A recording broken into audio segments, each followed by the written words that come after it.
Hati-hati Mbak ya, untuk fleksibel yang jenis seperti ini sangat beresiko dalam proses pembongkaran, jadi harus ekstra hati-hati Mbak. Sekali lagi Mbak, hati-hati jangan sampai fleksibelnya robek Mbak. Alhamdulillah Mbak ya, masih diberi umur panjangnya. Sebelumnya bismillahirrahmanirrahim. Assalamualaikum warahmatullahi wabarakatuh. Salam sejahtera dan rahayu buat sahabat dan bapak semua. Harapan semua senantiasa diberi sehat dan diberi rezeki yang melimpah tentunya. Amin amin ya robbal alamin. Oke Mbak, kali ini saya kedatangan handphone Oppo seperti berikut ya. Oppo A16 seperti berikut. Bagaimana cara mengatasinya Mbak? Simak terus videonya Mbak. Oke Mbak, pertama-tama kita coba bongkar dulu Mbak ya. Di sini saya coba menggunakan cairan Mbak. Di sini saya tidak mensetrika ya. Kita coba berikan cairan sedikit, terus tunggu beberapa saat. Setelah itu ulangi 2-3 kali Mbak ya. Jangan lupa membuka slot SIM-nya Mbak. Ulangi 2-3 kali baru buka Mbak. Berhubung ini saya bikin tutorial, video sedikit saya percepat dan tidak perlu saya ulangi ya. Jadi nanti lain kali kalau untuk melepas bisa menambahkan cairan dulu di pinggir-pinggir itu. Pertama 3 kali Mbak ya, prosesnya 3 kali. Pertama, kedua, terus ketiga, diamkan sesaat, kita berikan sedikit, kita diamkan sesaat, kira-kira seperti itu Mbak. Untuk membuka layarnya seperti tadi ya, saya berikan dulu cairan di LCD di sini. Setelah itu saya membuka dulu penutup belakang, dan hati-hati dalam membuka penutup belakang. Kita buka pelan-pelan Mbak. Ini video sedikit saya percepat ya, jangan nanti ada yang komen buka LCD tidak hati-hati ya. Di sini agak aman Mbak. Di sini saya tidak memblower karena terus terang saya tidak tutupi. Lalu pernah saya memblower, settingannya lari malah nombok Mbak, nombok tutup belakang ya. Setelah kita buka tutup belakang, bisa dilihat Mbak ya, dalam mencungkil. Karena apa saya bilang tadi hati-hati, karena di situ ada fleksibel, takutnya nanti kecungkil ya. Di sini bukan bisa dilihat seperti berikut ya. Kasus ini sudah banyak yang menjadi korban ya, sobek, baik dari si user sendiri yang mau ganti LCD sendiri, atau dari si teknisi yang mungkin agak sembrono dalam proses pembongkaran ya. Kebetulan lalu teman saya juga seperti itu Mbak, sobek fleksibelnya dan beliau bingung nyari di sini tidak ada, dan terakhir kalau tidak salah pesan online atau bagaimana begitu Mbak untuk sidik jarinya itu. Coba kita buka, dan mohon maaf video sedikit saya percepat ya untuk mengurangi durasi. Ini untuk melepas ini agak lumayan ribet Mbak. Pertama kita buka dulu tutup belakangnya, setelah itu kita buka lagi bautnya. Bautnya juga banyak sekali Mbak ya, tidak sedikit untuk baut handphone ini.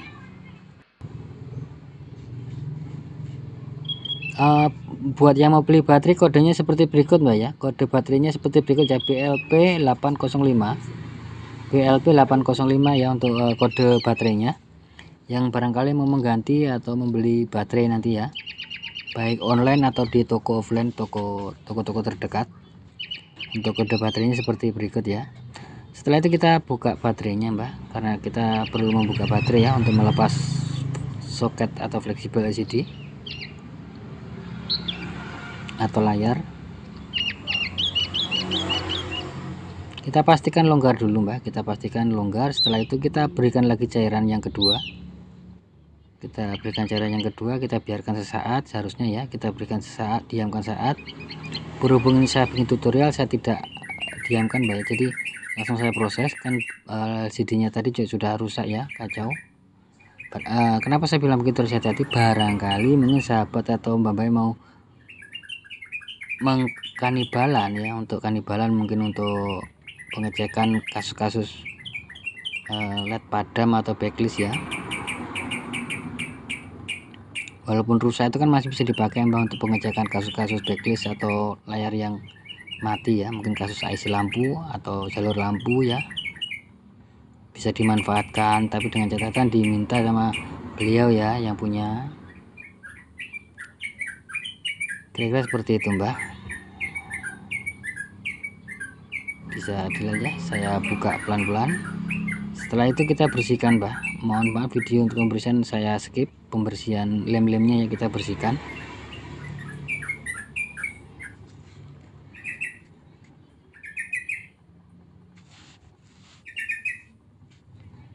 Kira-kira seperti ini Mbak untuk LCD nya ya. Kita buka dulu untuk segel-segelnya supaya tidak menghalangi ya. Di sini saya tambahkan Mbak, saya tambahkan isolasi bolak-balik. Kenapa kok ditambahkan Mbak ya? Karena yang bawaan tidak ada Mbak, satu itu, kedua nanti supaya apa Mbak, supaya aman begitu loh Mbak, lebih presisi di sudut bawah ya. Nah seperti berikut ya, kalau tidak dilem seperti ini tidak aman Mbak menurut saya Mbak ya, nanti kena lem ya, kena lem nanti. Dalam beberapa kasus memang sudah ada lem dari pabrikan, tapi ada yang tidak ada, seperti ini kan tidak ada Mbak ya. Oke Mbak, setelah itu kita coba pasang. Setelah kita pasang, pastikan ini saya skip Mbak ya, pastikan mencobanya terlebih dahulu sebelum memasang semua. Kita coba dulu semua baru kita pasang ya. Anggap saja sudah saya coba ya, untuk mengurangi durasi, anggap saja sudah saya coba. Setelah itu kita pasang baterainya. Ini posisi layar belum dilem Mbak ya, posisi layar belum dilem. Saya tambahkan sedikit lem di bagian kabel antena karena kadang dalam proses pemasangan ini lari Mbak, merusut atau lari dari tempatnya Mbak ya. Jika ada nanti pelapis di sini, itu dipasangkan kembali Mbak ya. Ada di bagian atas itu ada semacam saringan atau filter udara untuk speaker atas. Kita pasangkan Mbak ya, biasanya menempel di LCD yang lama Mbak, jadi kita pasangkan ya. Kita coba nyalakan.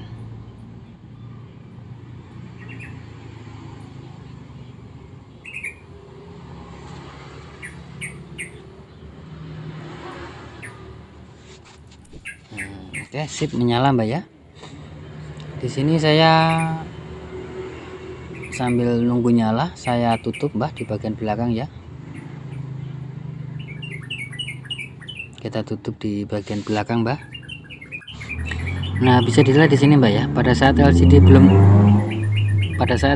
belum terpasang, kita bisa menutup dengan rapi dan presisi di bagian belakang Mbak, antara tulang atau frame belakang dengan tulangnya itu bisa kita rapihkan, kita tutup ya. Tapi berbeda dengan kalau kita sudah memasang atau mengelem LCD Mbak. Kenapa saya ngelemnya masangnya seperti ini? Dalam beberapa kasus kalau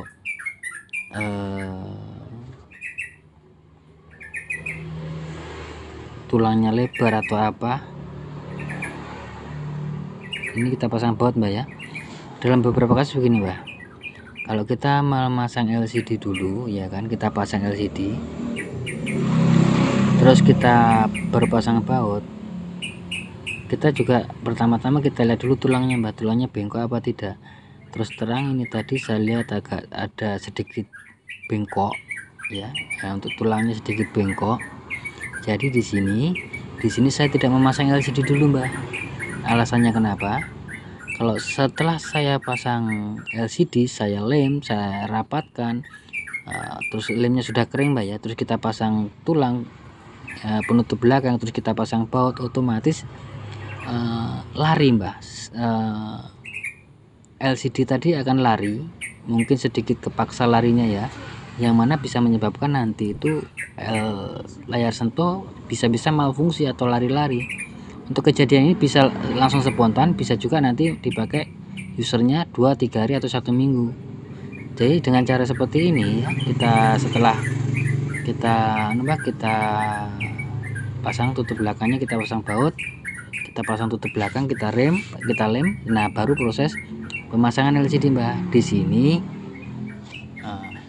dalam beberapa kasus Mbak bisa kita perhatikan ya, kalau seumpamanya tulangnya bengkok bingkang, di sini kita bisa menambahkan sedikit bisa menambahkan banyak lem Mbak. Jangan dipaksakan di lem ikat karet, dipaksakan dengan merapatkannya dengan mengikat karet, karena nanti efeknya dipakai sama si pengguna itu efeknya bisa Mbak ya, bisa pada saat kita simpan, dalam artian kita sesudah jadi kita simpan ya, nanti waktu kita berikan sama yang punya, kadang-kadang efeknya di situ juga bisa, mungkin layarnya lari-lari atau malfungsi atau ngeblank atau bagaimana atau bergaris, atau bisa jadi nanti waktu dipakai usernya, jadi kan kasihan Mbak. Nah di sini mending kita mainnya lebih banyak lemnya Mbak, supaya apa, tujuannya supaya handphone itu awet dipakai Mbak. Kira-kira seperti itu Mbak. Untuk kejadian ini sudah sering saya temui Mbak ya, baik pengalaman dari teman-teman tentunya yang menceritakan kasusnya, kira-kira seperti itu. Langkah terakhir yaitu memasang tutup belakang. Kalau tutup belakang tidak terlalu ngaruh Mbak ya, kira-kira seperti itu Mbak untuk cara pemasangannya Mbak. Kayaknya sampai di sini dulu Mbak ya untuk video atau tips kali ini. Jika ada salah kata mohon dimaafkan Mbak ya. Insya Allah nanti umur panjang bisa bertemu kembali dengan berbagi tips-tips terbaru tentunya Mbak ya. Oke Mbak, buat sahabat dan Mbak semua jangan lupa bahagia, berbanyak dalam mengucap rasa syukur dan sedekah Mbak ya. Dan khusus buat sobat muslim, sekedar mengingatkan saja, mari sama-sama kita berbanyak sholawat dan perbaiki sholat tentunya. Akhir kata akhir salam, wassalamualaikum warahmatullahi wabarakatuh.